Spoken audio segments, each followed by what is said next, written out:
On June 22, 1969, the Cuyahoga River in Cleveland, Ohio, caught fire. This was not the first time. The Cuyahoga had burned before, in 1936, in 1952, in 1959. A river that runs through an industrial city and serves as the primary disposal site for the waste products of that industry will, if the waste includes enough flammable material, occasionally ignite. This was understood and accepted. It was the cost of industry. The 1969 fire was different, not because it was worse than the previous fires. It was not. The 1952 fire had been significantly larger, causing approximately $1.3 million in damage and burning for several days.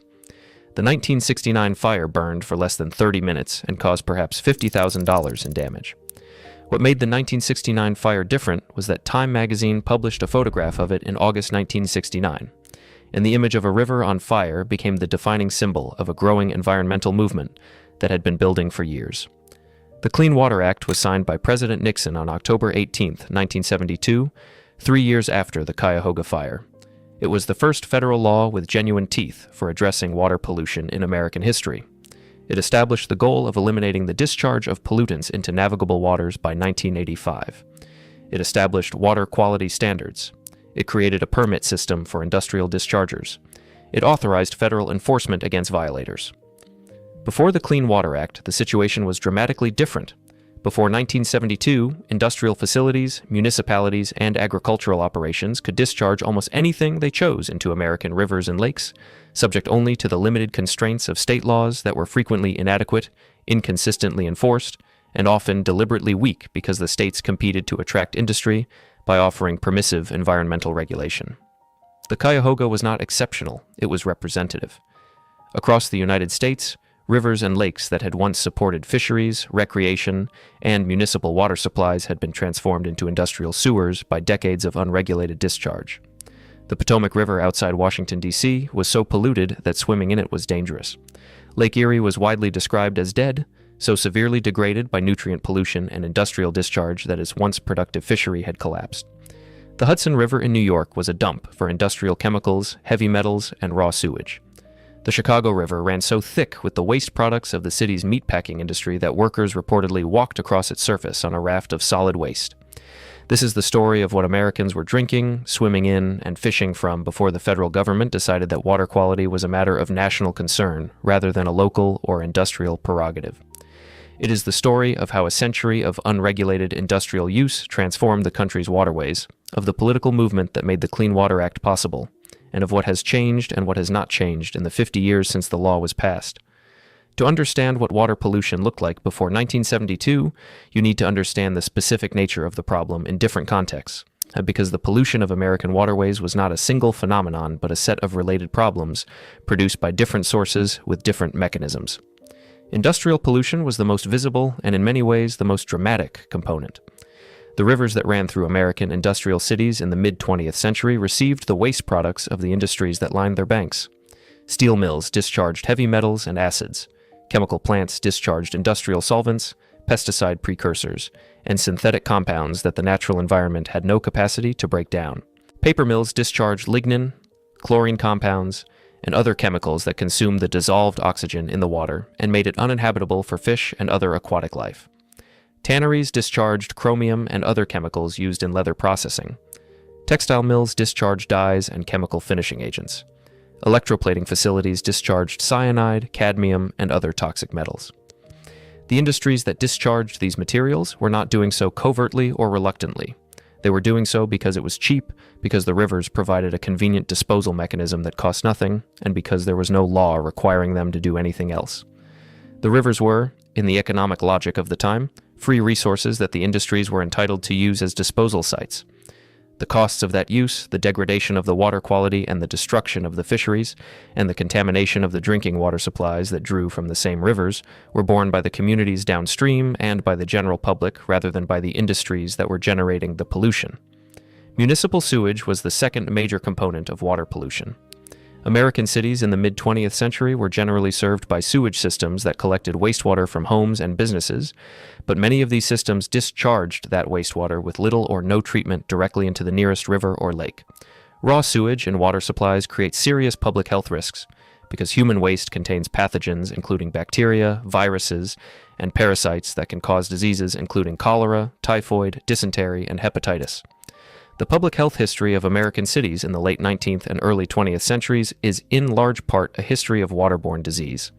Typhoid fever, which is transmitted through water contaminated with human feces, killed tens of thousands of Americans annually in the late 19th century. Chicago's typhoid death rate in the 1880s was among the highest in the world. The construction of water filtration and chlorination systems beginning in the early 20th century dramatically reduced typhoid mortality, but it did not eliminate the source of the problem: the discharge of raw or inadequately treated sewage into waterways that were also used as water sources for downstream communities.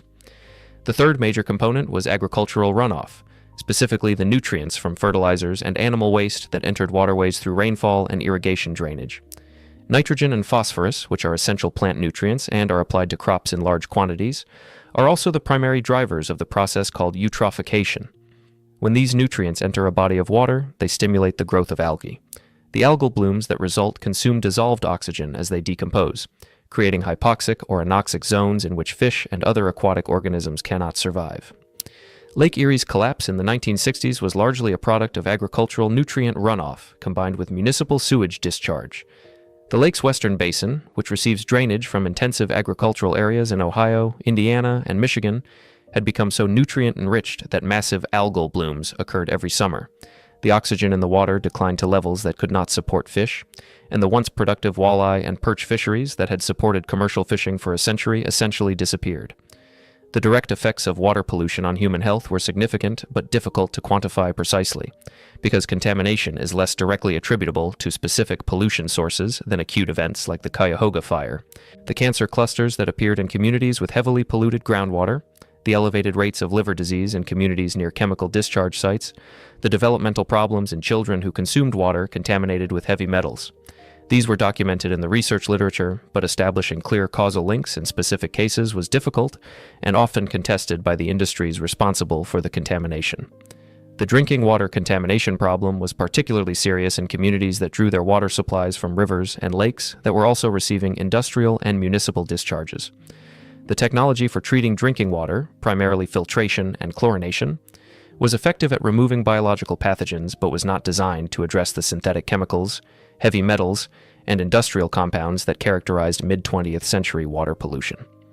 A water treatment plant that effectively eliminated typhoid risk from its output might nonetheless be delivering water containing industrial solvents, heavy metals, or other contaminants that the treatment process did not address. The regulatory framework that existed before the Clean Water Act was largely ineffective at addressing these problems. The Water Pollution Control Act of 1948 was the first federal water quality legislation, but it was primarily a research and planning measure rather than an enforcement mechanism. It authorized federal agencies to conduct research on water pollution and to provide technical assistance to states, but it gave the federal government no authority to regulate dischargers directly.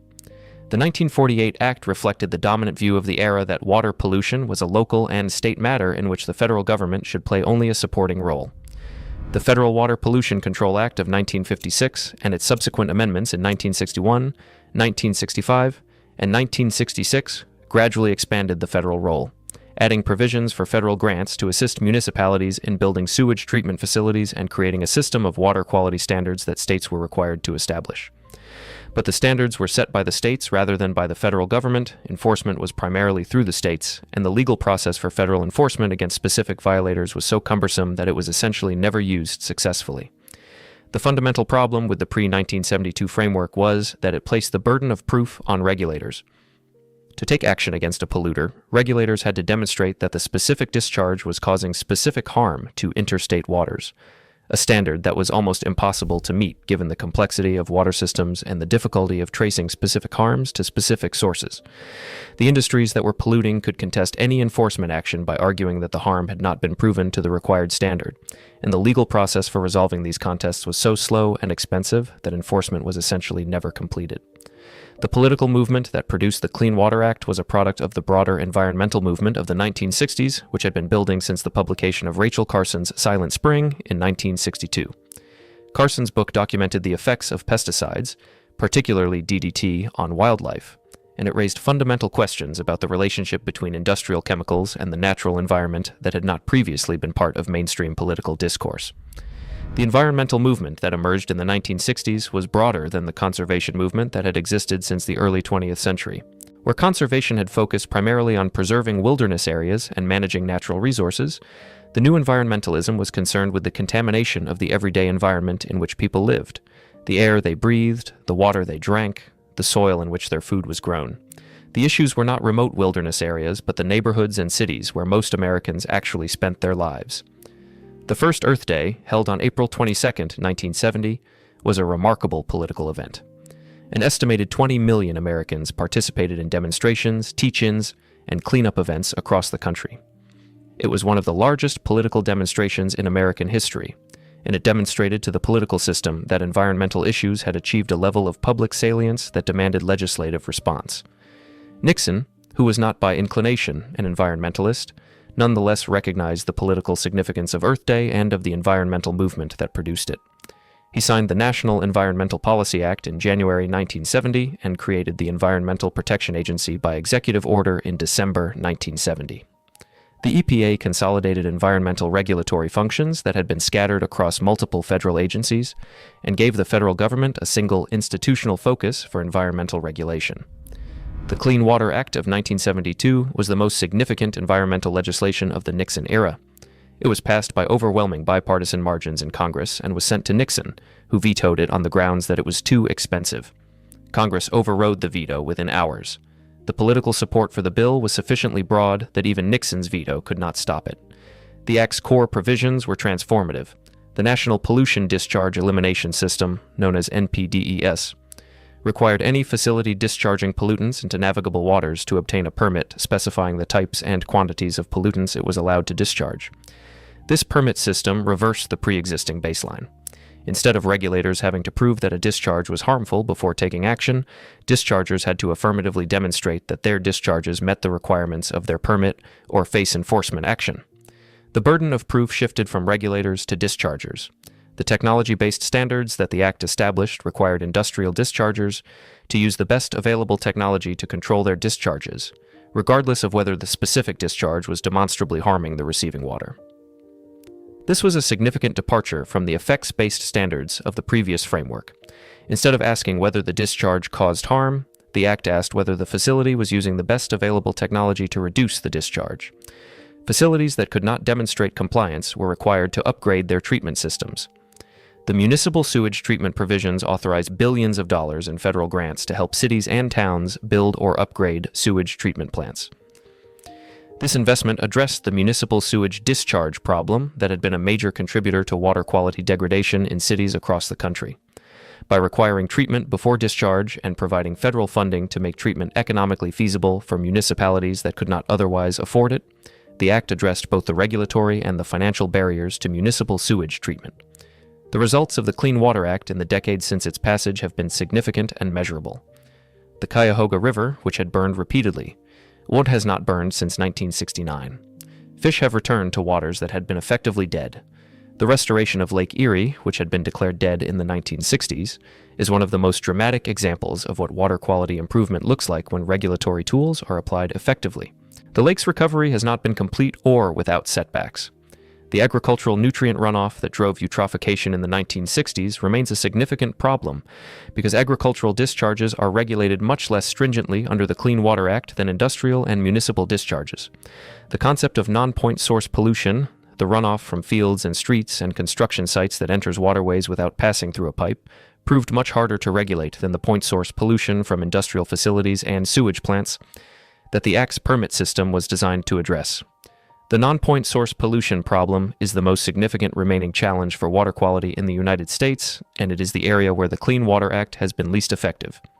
Agricultural runoff, which carries nitrogen and phosphorus from fertilizers and animal waste, is the primary driver of water quality problems in many American waterways, including the massive hypoxic dead zone in the Gulf of Mexico that is fed by the nutrient-laden runoff from the Mississippi River Basin.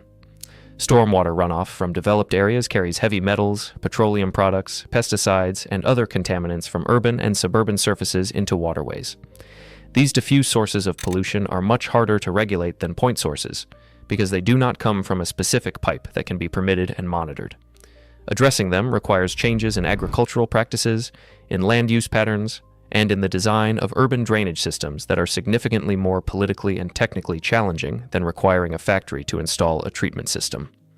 The Flint water crisis, which became national news in 2014 and 2015, illustrated the limits of the Clean Water Act and the broader water regulatory framework in a particularly stark way.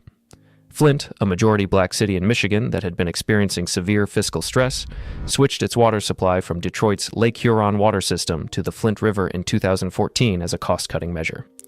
The Flint River water was more corrosive than the Lake Huron water, and the city failed to add the corrosion inhibitors that would have prevented the river water from leaching lead from the aging lead pipes and lead solder that served much of Flint's housing stock.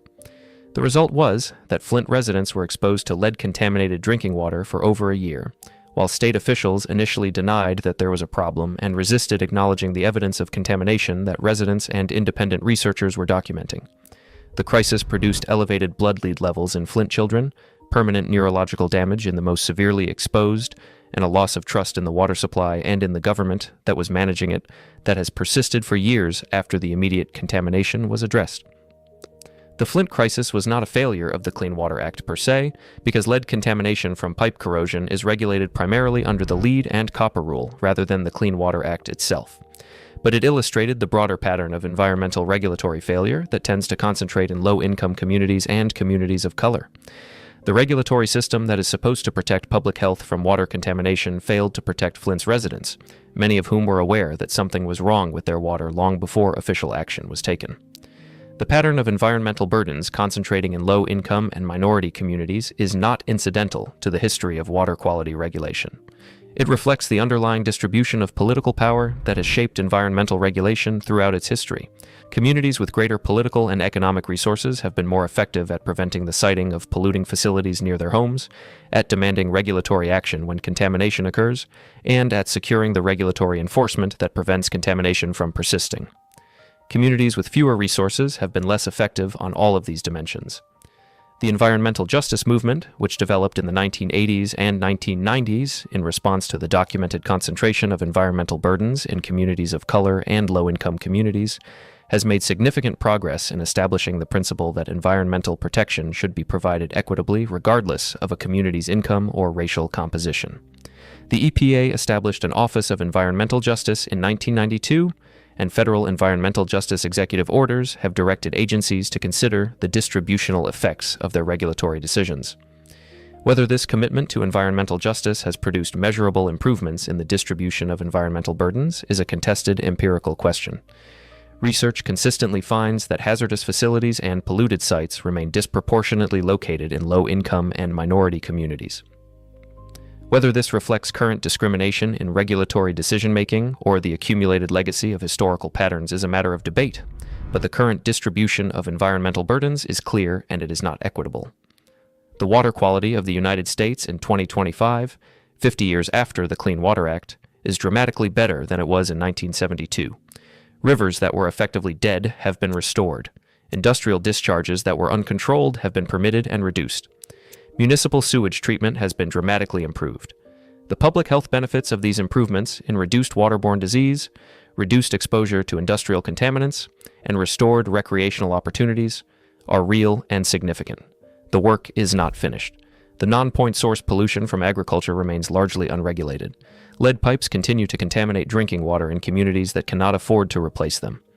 Emerging contaminants, including the class of chemicals called PFAS, which are found in firefighting foam, non-stick cookware, and dozens of other products, and which are extraordinarily persistent in the environment, are present in drinking water across the country at levels that exceed health guidelines. The communities that bear the greatest burden of water contamination in 2025 are disproportionately the same communities that have borne that burden throughout American history. From the Cuyahoga Fire in 1969 to the Clean Water Act of 1972 to the restored rivers and the ongoing challenges of 2025. From a country where rivers burned to a country that has made significant progress on water quality while leaving significant work undone. That is the history of clean water in America. The progress is real. The work is not finished. And the communities that still face contaminated water deserve the same protection that the Clean Water Act promised 50 years ago. Subscribe if this kind of history is what you are here for. There is a great deal more of it ahead. To understand the full scope of what Americans were drinking and swimming in before 1972, you need to go beyond the dramatic image of the burning river and into the everyday reality of water quality in communities across the country. Because the Cuyahoga Fire, however powerful as a symbol, was an acute event that lasted 30 minutes. The chronic degradation of water quality that characterized American waterways in the mid-20th century was a continuous condition that affected millions of people in ways that were less dramatic, but no less consequential. The rivers of the industrial Midwest were the most severely degraded, but they were not unique. The Merrimack River in Massachusetts, which had powered the textile mills of Lowell and Lawrence in the 19th century, was essentially an open sewer by the mid-20th century, receiving the discharge of dozens of mills and municipalities along its length. The Connecticut River, which drains New England and had once supported enormous salmon runs, had its salmon population extirpated by a combination of dams and pollution. The Delaware River, which provided drinking water to Philadelphia and the surrounding region, was described by federal investigators in the 1960s as one of the most polluted rivers in the eastern United States. In the South, rivers that ran through industrial areas faced the same problems as their northern counterparts, with the additional challenge that environmental regulation was even weaker than in the North because the states competed more aggressively to attract industry by promising light regulation. The Kanawha River in West Virginia, which ran through the heart of the American chemical industry, received discharges from dozens of chemical plants producing everything from synthetic rubber to explosives. The local communities that drew their drinking water from the river, or that lived downstream from facilities that discharged into it, were exposed to a range of industrial chemicals that the water treatment systems of the era were not designed to address.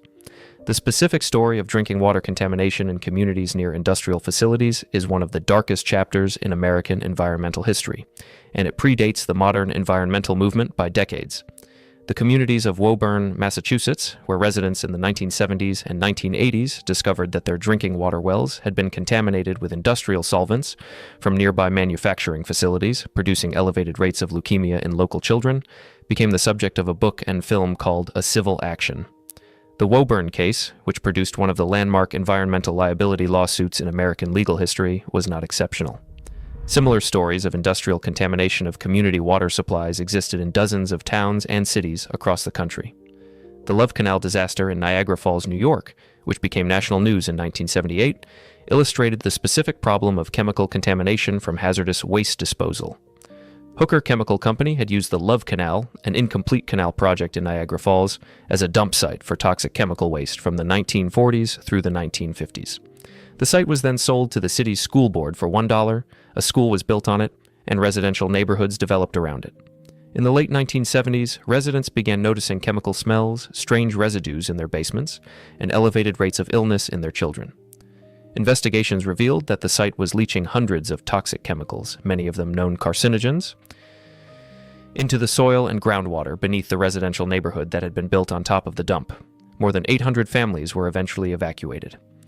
The Love Canal disaster directly prompted the passage of the Comprehensive Environmental Response, Compensation, and Liability Act of 1980, known as Superfund, which created the legal and financial framework for cleaning up contaminated sites and established the principle that those responsible for contamination could be held liable for cleanup costs.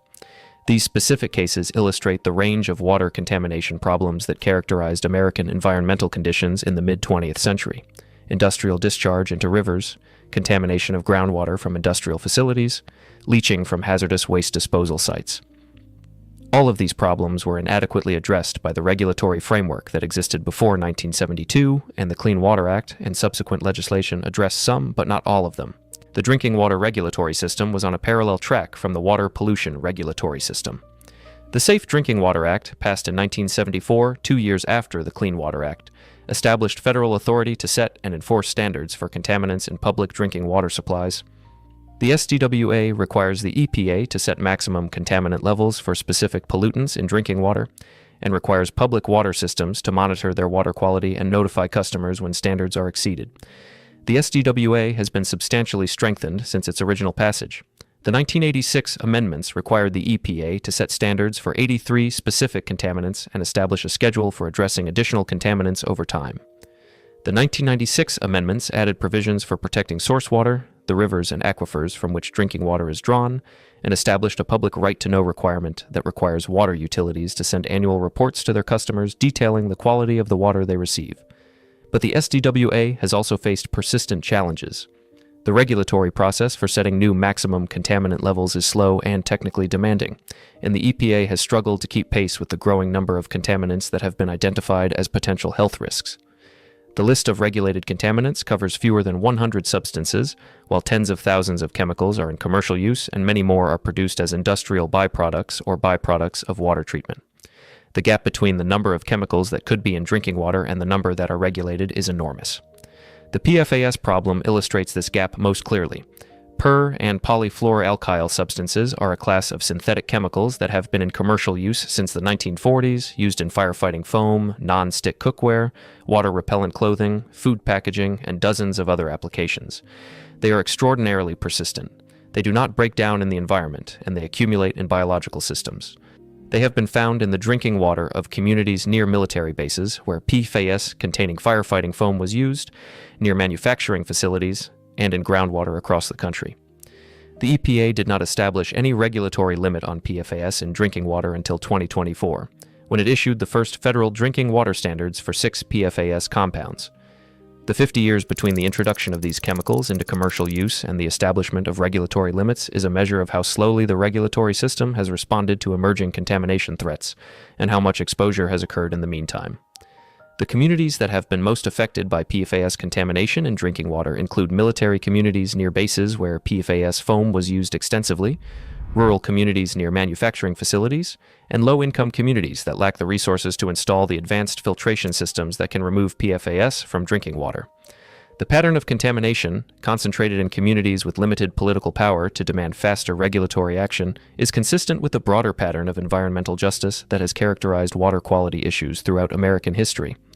The lead pipe problem is another dimension of the drinking water challenge that has persisted despite decades of awareness. The lead and copper rule, established under the SDWA in 1991 and strengthened in subsequent revisions, requires water utilities to monitor for lead and copper in drinking water and to take action when levels exceed regulatory thresholds. But the primary source of lead in drinking water is not the water itself, but the pipes through which it flows. The lead service lines that connect water mains to homes, and the lead solder and lead-containing plumbing fixtures that remain in buildings throughout the country. The EPA estimates that approximately 9 to 12 million lead service lines remain in use across the United States, serving approximately 22 million Americans. These lines are concentrated in older housing stock, which tends to be located in lower-income communities, and their removal and replacement is expensive. The Infrastructure Investment and Jobs Act of 2021 allocated $15 billion for lead service line replacement, a significant investment that is expected to fund the replacement of several million lead service lines over the following decade. But the full scope of the problem exceeds what this investment can address, and the communities with the greatest concentration of lead service lines are often the communities with the least capacity to supplement federal funding with local resources. The Flint water crisis, which revealed the catastrophic consequences of allowing corrosive water to flow through lead pipes without corrosion inhibitors, produced a national reckoning with the lead pipe problem that had been largely invisible to most Americans before the crisis made it undeniable. The images of Flint residents, most of them black, many of them children, with bottles of discolored water, and the evidence of elevated blood lead levels in Flint children, forced a conversation about drinking water infrastructure and environmental justice that had not previously reached the national political agenda. The political response to the Flint crisis included investigations, prosecutions of state officials who had ignored or suppressed evidence of contamination, and ultimately the federal infrastructure investment that is funding lead service line replacement. But the response came too late for the children who were exposed, and the systemic conditions that produced the crisis, aging infrastructure, inadequate regulatory oversight, and the concentration of environmental risk in low-income and minority communities remain inadequately addressed. Understanding the Flint crisis in its full historical context means understanding it not as an aberration, but as an expression of patterns that have characterized American water policy and environmental justice throughout the country's history. The specific failure in Flint was the decision to use corrosive river water without corrosion inhibitors, the decision to deny that there was a problem when evidence of contamination emerged, and the delay in responding once the problem was acknowledged. But these specific failures occurred in a context shaped by decades of decisions about which communities received infrastructure investment, which communities' concerns were taken seriously by regulators, and whose health was treated as a priority in environmental policy. The Clean Water Act of 1972 was a genuinely transformative piece of legislation that addressed a genuine crisis in American water quality. It established the framework for regulating industrial discharges that had allowed rivers to burn. It funded the municipal sewage treatment infrastructure that had been inadequate for decades. It created the regulatory tools that have produced measurable improvements in the quality of American waterways in the 50 years since its passage. It did not fully address the non-point source pollution that remains the primary driver of water quality problems in many American waterways. It did not prevent the emergence of new contamination problems from PFAS and other synthetic chemicals.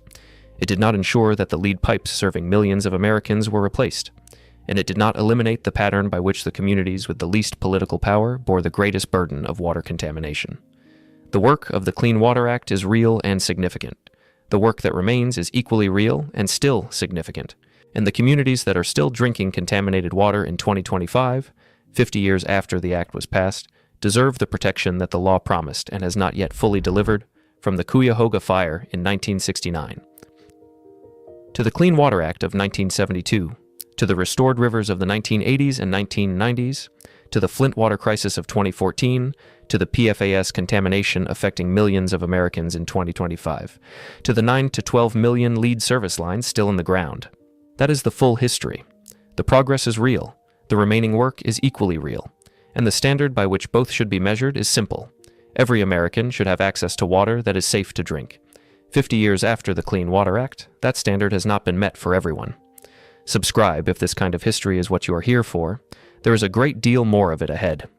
There is a dimension of the clean water story that connects the American experience to the global context because the United States is not the only country that has faced water quality challenges, and the international comparison illuminates both what has been achieved and what remains to be done. Access to clean water is recognized as a fundamental human right by the United Nations, which declared it so in 2010. The World Health Organization estimates that approximately 2.2 billion people globally lack access to safely managed drinking water, and approximately 4.2 billion people lack access to safely managed sanitation. These are primarily problems of the developing world, where the infrastructure for water treatment and sewage management that wealthy countries take for granted has not been built. But the United States, which has a comprehensive regulatory framework for water quality that most developing countries lack, still has communities where drinking water does not meet safety standards, where lead pipes leach contamination into the water supply, and where PFAS and other emerging contaminants exceed health guidelines. The gap between what the American regulatory framework promises and what it delivers, particularly in low-income and minority communities, is a reminder that regulatory frameworks are only as effective as the political will to enforce them. The European Union's approach to water quality regulation provides a useful comparison. The EU's Water Framework Directive, adopted in 2000, established the most comprehensive water quality regulatory framework in the world, requiring member states to achieve good ecological status for all surface and groundwater bodies by 2015, with extensions allowed where economic or technical feasibility made the deadline unachievable. The directive covers not just the chemical quality of water, but its ecological quality, measured by the presence and abundance of fish, invertebrates, algae, and other biological indicators. The EU's approach goes further than the American approach in several respects. It explicitly addresses the ecological dimensions of water quality rather than focusing primarily on chemical contaminants. It requires member states to achieve improvement, not just to prevent further degradation, and it applies to all water bodies rather than just navigable waters, addressing the groundwater contamination that the American Clean Water Act was not designed to reach. The EU has also been more proactive on PFAS regulation, adopting drinking water standards for PFAS that are among the strictest in the world and establishing a regulatory framework for reducing PFAS discharges into the environment. The American EPA's 2024 PFAS drinking water standards brought the United States closer to the EU approach, but they came decades later and have been implemented more slowly. The international comparison also reveals something about the relationship between water quality and economic development. The countries with the cleanest water are generally the wealthy countries with the strongest regulatory frameworks. The countries with the most severe water contamination problems are generally the poorest countries with the weakest regulatory capacity. This pattern suggests that clean water is not simply a matter of technological capacity, since the technology for water treatment has been available for a century. It is a matter of political will and institutional capacity to apply that technology consistently and equitably. The United States has the technology, the institutional capacity, and the regulatory framework to provide clean water to every community in the country. The question is whether it has the political will to do so particularly for the communities where water quality problems persist? The answer, based on the experience of Flint and of the communities where lead pipes and PFAS contamination continue to pose health risks, is that the political will has been insufficient to close the gap between what is possible and what is being done.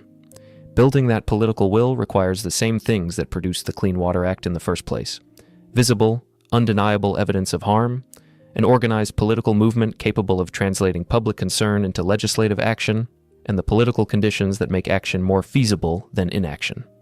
The Cuyahoga Fire provided the visible evidence. Earth Day provided the organized movement. The Nixon administration's political calculations made action politically viable. The Flint water crisis provided similar elements: visible, undeniable evidence of harm in a particularly striking form, an organized community response, and sufficient national media attention to make political action necessary. The response, in the form of federal infrastructure investment and strengthened lead and copper regulations, was real but took years to materialize and has not yet fully addressed the problem.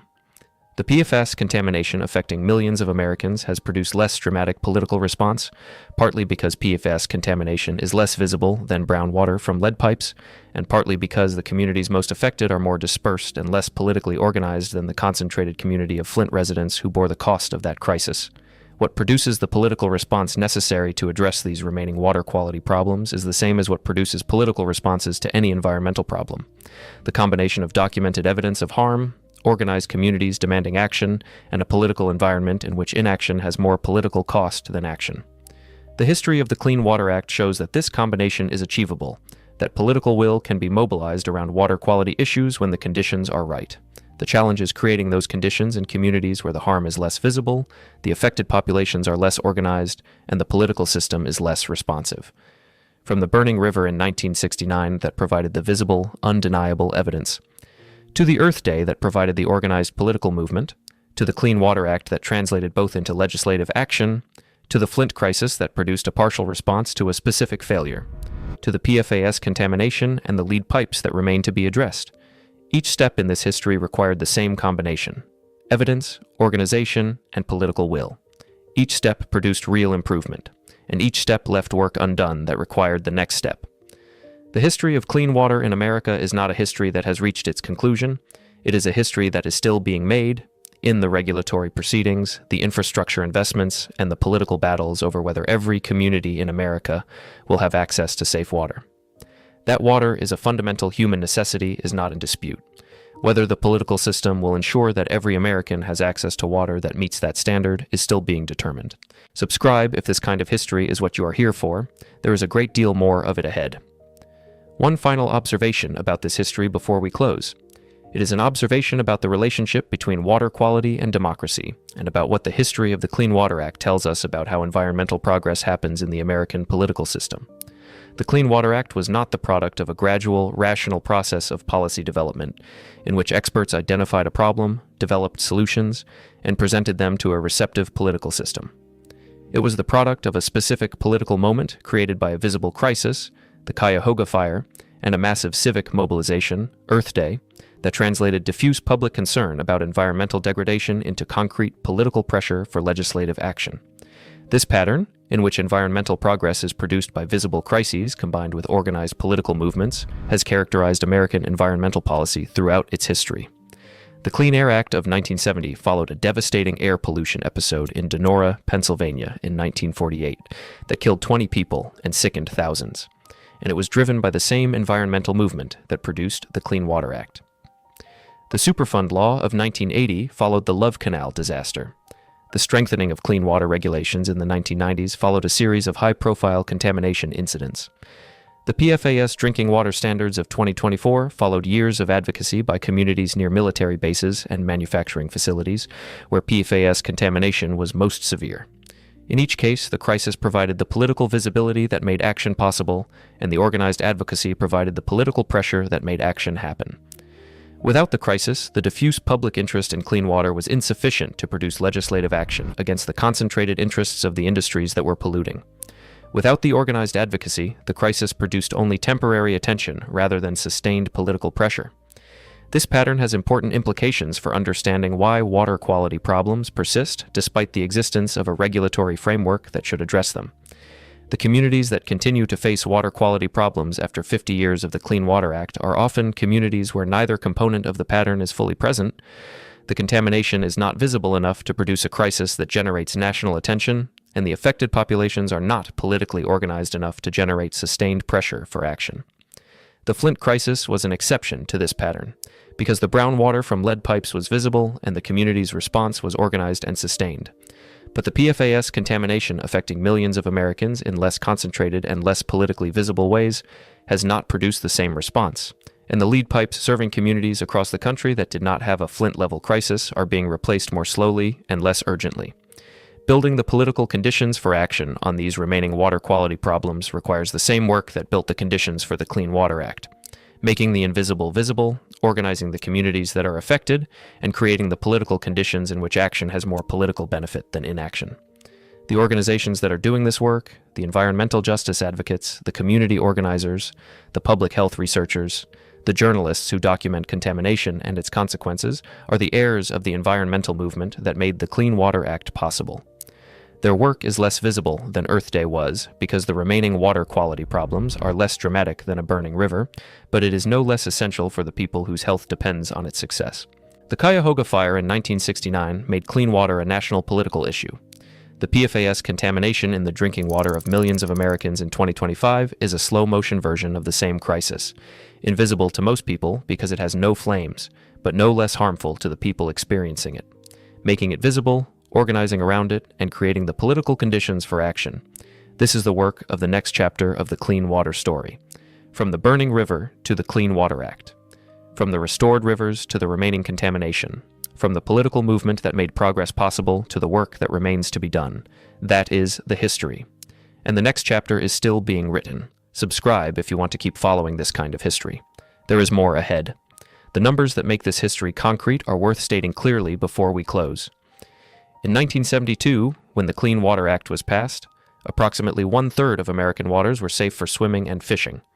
By the 1990s, that fraction had risen to approximately two-thirds, a dramatic improvement produced by 50 years of regulatory effort, infrastructure investment, and enforcement. Today, approximately 40% of American rivers, lakes, and streams still do not meet water quality standards for their designated uses, whether swimming, fishing, or drinking water supply. This means that while significant progress has been made, a large portion of American waterways remains impaired, and the communities that depend on those waterways for recreation, for food, or for water supply continue to bear the consequences of that impairment. The 9 to 12 million lead service lines still serving American homes represent approximately 22 million people who receive their drinking water through pipes that can leach lead at levels that exceed health guidelines, particularly when water chemistry is corrosive or when service lines are disturbed during construction or maintenance activities. These are primarily located in older housing stock in urban communities, disproportionately low-income and minority communities, and the replacement program that the Infrastructure Investment and Jobs Act funded will take years to complete. The PFAS contamination affecting approximately 200 million Americans, according to some estimates, in their drinking water represents the latest chapter in the long history of synthetic chemical contamination of American water supplies. The 2024 EPA drinking water standards for PFAS are a necessary step that took decades too long to take, and the cleanup of the contaminated sites that created the contamination will take decades more. These numbers represent specific people in specific communities experiencing specific health risks from water that is not safe to drink. They are not abstractions. They are the current expression of the unfinished work of the Clean Water Act and of the Safe Drinking Water Act, 50 years after those laws were passed. The standard by which these laws should be measured is simple. Every American should have access to water that is safe to drink, to swim in, and to fish from. That standard was established by the Clean Water Act in 1972. It has not yet been met for every community in America, from the Cuyahoga Fire in 1969 to the Clean Water Act in 1972, from the restored rivers of the 1980s and 1990s to the Flint water crisis of 2014. From the 40% of American water still impaired to the 9 million lead service lines still in the ground. From the PFAS contamination affecting hundreds of millions to the 2024 standards that came 50 years late. That is the history of clean water in America. The progress is real. The remaining work is equally real. And every American who drinks water from a tap that is not safe deserves better than they are getting. Subscribe if this kind of history is what you are here for. There is more ahead. There is one more thread in this history that connects the past to the present in ways that are important for understanding both the achievement of the Clean Water Act and the work that remains. That thread is the relationship between water quality and public health, and specifically the question of what the improvements in water quality since 1972 have meant for the health of the Americans who live downstream of the pollution sources that the Clean Water Act regulated. The public health benefits of clean water are well established and have been documented extensively. Waterborne disease, which was a significant source of mortality in American cities in the 19th and early 20th centuries, was dramatically reduced by the combination of water treatment and sewage management that the Clean Water Act accelerated.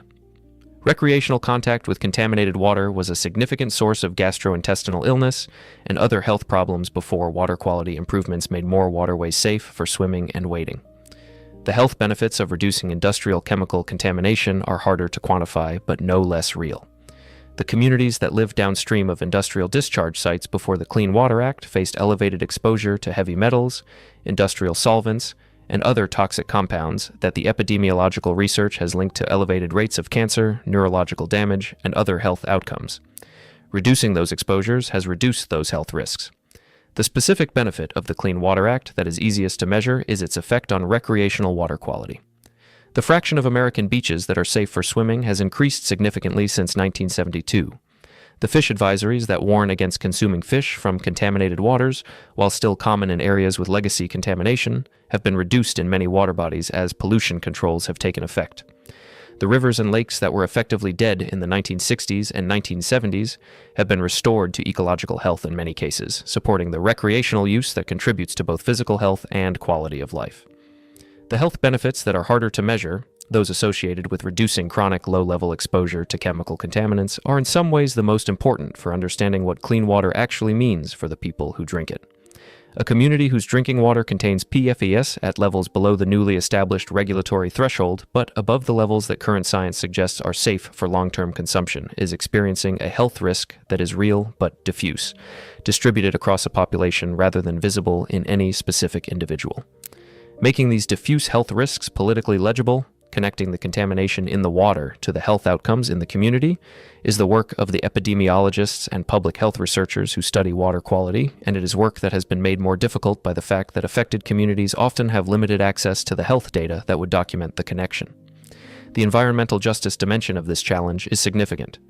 The communities that face the greatest water quality risks are often the communities with the least access to health care, the least ability to seek out medical care that would document health outcomes, and the least capacity to conduct the kind of epidemiological research that would establish the connection between their water and their health. The invisibility of environmental health harm in marginalized communities is not accidental. It is a product of the same underlying inequalities that concentrate environmental risk in those communities in the first place.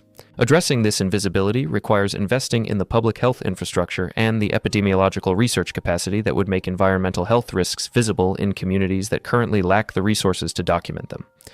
It requires ensuring that the communities most affected by water contamination have access to the health monitoring that would reveal the consequences of that contamination and provide the evidence needed to demand regulatory action.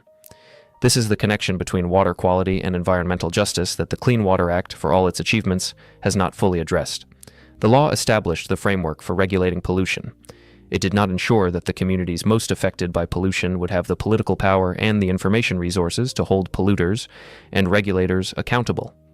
Building that accountability requires the kind of sustained organizing and advocacy that produced the Clean Water Act in the first place, applied now to the communities that still face contaminated water 50 years after the law was passed. From the burning river in 1969 to the Clean Water Act in 1972 to the remaining contamination of 2025. From the visible crisis that made political action possible to the invisible chronic contamination that requires sustained advocacy to address, that is the full history. The progress is real and significant. The remaining work is equally real and significant, and every American deserves access to water that is safe to drink, swim in, and fish from, as the Clean Water Act promised 50 years ago. Subscribe if this kind of history is what you are here for. There is a great deal more of it ahead. The last word on this history belongs to the Cuyahoga River itself, because it is the most concrete measure of what the Clean Water Act has achieved and what it has not yet achieved. In 1969, the Cuyahoga burned for 30 minutes. The image of a burning river became the defining symbol of the environmental crisis that the Clean Water Act was designed to address. In the 50 years since, the river has not burned again. Industrial discharges that fueled the fires have been reduced dramatically. Fish have returned to waters where they had been absent for decades. Kayakers and fishermen use the river for recreation that would have been unthinkable in 1969. The restoration of the Cuyahoga is real. It represents the work of 50 years of regulatory effort, of enforcement actions against polluters, of infrastructure investment in sewage treatment, and of the restoration ecology that has brought aquatic life back to waters that had been effectively dead.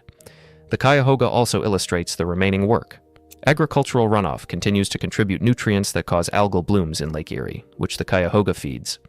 Legacy contamination from industrial sites along the river's banks continues to affect water quality in some areas, and the communities along the river's length that have borne the burden of industrial development for a century face ongoing environmental challenges that the Clean Water Act has addressed only partially. The river that burned in 1969 did not burn in 2019, the 50th anniversary of the fire. That is progress. The river that was restored is still not restored to what it was before industrialization. That is the remaining work. Both are true simultaneously. The progress is real, the work is not finished. From the burning river in 1969 to the restored river of 2025. From the Clean Water Act that made the restoration possible to the continuing challenges that remain despite it. That is the history of clean water in America. And the river is still flowing. Subscribe if you want to keep following this kind of history. There is more ahead. The final word is simply this. Before 1972, rivers burned. Before 1972, Lake Erie was declared dead. Before 1972, industrial facilities could discharge almost anything into American waterways without consequence. Before 1972, millions of Americans drank water contaminated by industrial runoff, inadequately treated sewage, and chemical discharges that the regulatory system of the era was powerless to prevent. The Clean Water Act changed this. It did not change it completely or immediately, but it established the framework, the tools, and the political commitment that have produced measurable improvement in American water quality over 50 years. After 1972, rivers did not burn. After 1972, Lake Erie began to recover. After 1972, industrial discharges were permitted and regulated rather than entirely uncontrolled. After 1972, the trend line of American water quality moved consistently in the right direction, even if the destination has not yet been reached. That is what a law can do when the political will exists to pass it and enforce it. It cannot solve every problem. It cannot address every source of contamination. It cannot overcome the fundamental inequalities that concentrate environmental risk in communities with the least political power. But it can establish the framework within which progress is possible, and the Clean Water Act has done exactly that. The work is not finished. The rivers that have been restored deserve to stay restored. The communities that still face contaminated water deserve the same protection that restored the Cuyahoga. And the next generation of water quality challenges, from PFAS to lead pipes to agricultural runoff, deserve the same political will that produced the Clean Water Act 50 years ago. From the burning river in 1969 to the Clean Water Act in 1972 to the ongoing work of 2025. That is the history, and the river is still flowing. Subscribe if this kind of history is what you are here for. There is more ahead.